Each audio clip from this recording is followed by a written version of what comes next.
Now, if you saw my last video, which I put the link to down below, it was looking at how maybe in some cases with certain cameras, using a higher ISO doesn't necessarily help you get a better image. It may give you a brighter image, but you may get the exact same effect from just increasing the exposure in post, as in Lightroom afterwards, rather than doing it at the actual time.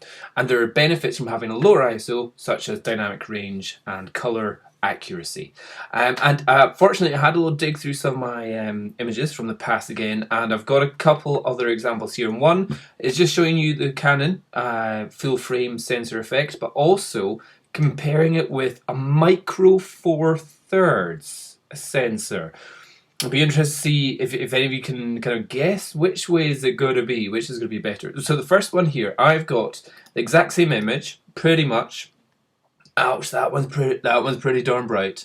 One was shot, let's see, so that was at a 1/10 of a second, ISO 200, and the one next to it was shot at 100th of a second. So that is, if 3 stops would take you up to an 80th, 4 stops would be 160th, so it's around about 3 and a bit stops difference, but the same as the ISO is the same exposure. So here's the question is, was it better to go with a dangerously slow ISO, dangerously slow shutter speed, in this case, especially if you're doing it handheld, and get a nice, bright, well-exposed image, or was it better to go with a acceptable shutter speed, but have massively underexposed and increase the exposure in Lightroom afterwards, or what we call in post? So for what I'll do is I'll just quickly get this to the same exposure.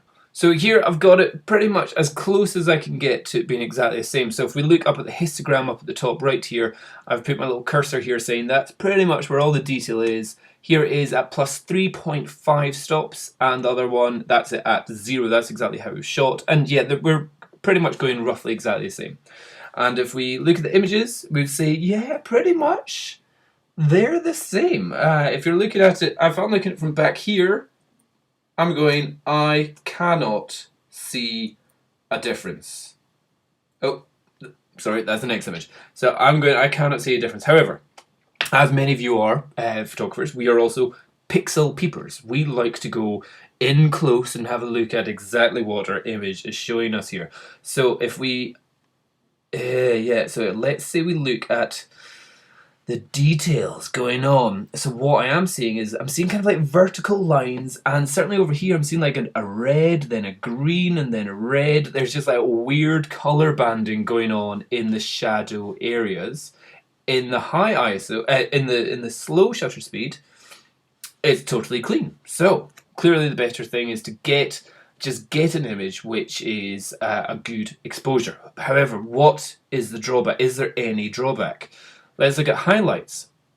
If I bring the highlights all the way down, if I go to the slow shutter speed, so this was the brightly exposed one, highlights all the way down, are we seeing any difference here? Yes, we are. Look out the window. So in this image, so this was the brightly exposed image, highlights down, minus 100. I can see there's kind of a building out there, can't see that much detail about it. If we go to the underexposed image, which has been brightened up, we're getting to the point where we can see the individual bricks of the building outside. So if we look at the difference there, I'll just try and get it so they're in the same position. Yeah, so here I can see pretty much every brick that's out there. In the other one, totally blown out. Is there any other differences? Well, yeah, if we look at the lamps here as well, in the underexposed one, where we've pushed it afterwards, there's much more, well, I wouldn't say there's more detail, it's just a white wall with a thing, but here it's totally like a weird, there's a molten sun coming out of there. So what are we gaining, what are we losing? We are gaining potentially a little bit more dynamic range. We're getting better highlights around the lamps, and we're able to see more detail outside. We're also having more ability to bring the exposure down. Let's say if I were to bring this down to 3, so plus 3 exposure, and if I were to bring another one down So to minus 6.5, I would say that's roughly the same exposure. You see, we're not gaining, we're not able to recover any more of the detail from outside, and the lamps inside again are still looking pretty blown away. However, the downside that we're getting with the underexposed brought up is we're getting a lot of weird colour noise, which even in Lightroom's ability to remove colour noise, doesn't get rid of it. And if we bring the actual luminance noise reduction up too high, the image becomes very milky, like more being painted rather than a sharp image. So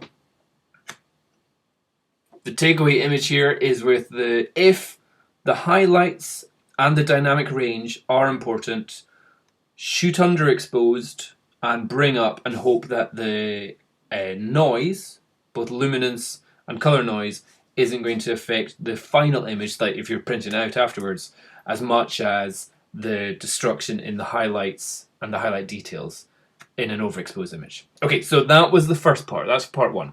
Okay, so here is part two, and what I've done is I've taken a photo with the Canon 5D. I'll need to go into somewhere else to check this.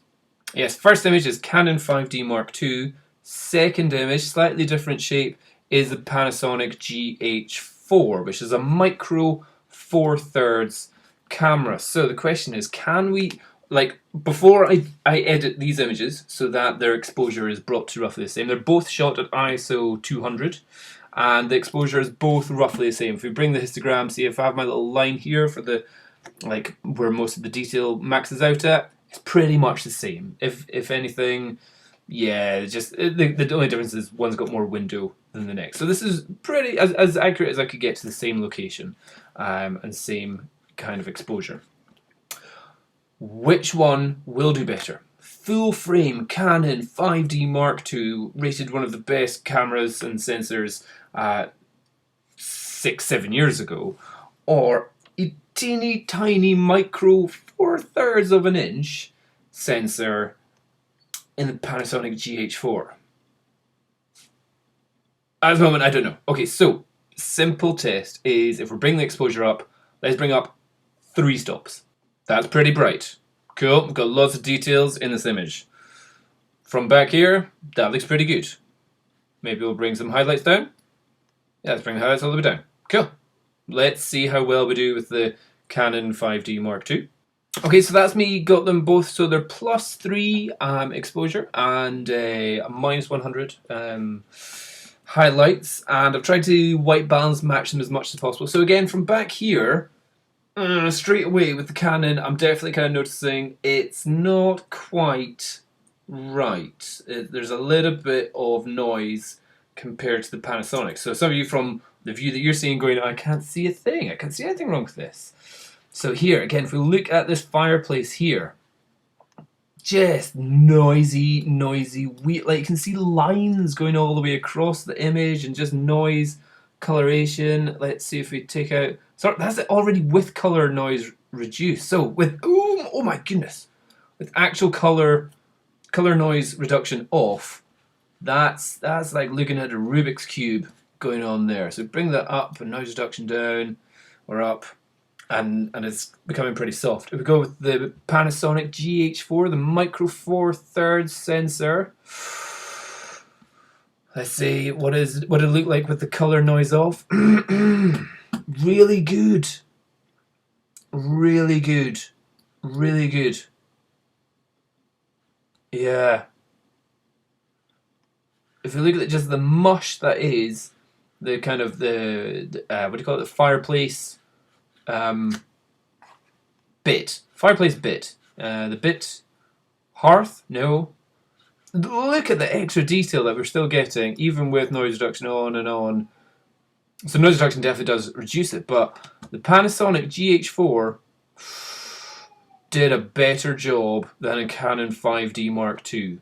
Wasn't expecting that. Well, certainly in the case of a low ISO pushed in post, Panasonic GH4 does a far better job than the Canon 5D Mark II. Yeah, really does. Surprisingly. Again, this is something I advise all of you to go and test out. so that you know what is the best way to try and either get the most amount of information in your images and how to really push and edit your images afterwards, because effectively now how you shoot depends on the type of sensor that you have and how the editing software is able to work the images afterwards. And how much, because if you push too much in camera, you can lose color, you can lose dynamic range. But if you push in post, you can potentially keep all that extra information. Check it out. Cheers. Bye-bye. One last thing is that if you are on my photography channel, you may not know that I've got two other channels. One is my exercise channel, which you can check out, which is Dom Bauer Exercise. I think the actual name is just youtube.com/Dom Bauer. And I've also got another one on this channel, so I've got Dom's Talks. And a lot of that is going to be about me dealing with my first ever newborn baby, little Logan Bauer, born on the 4th of September, and so I'm learning to be a dad.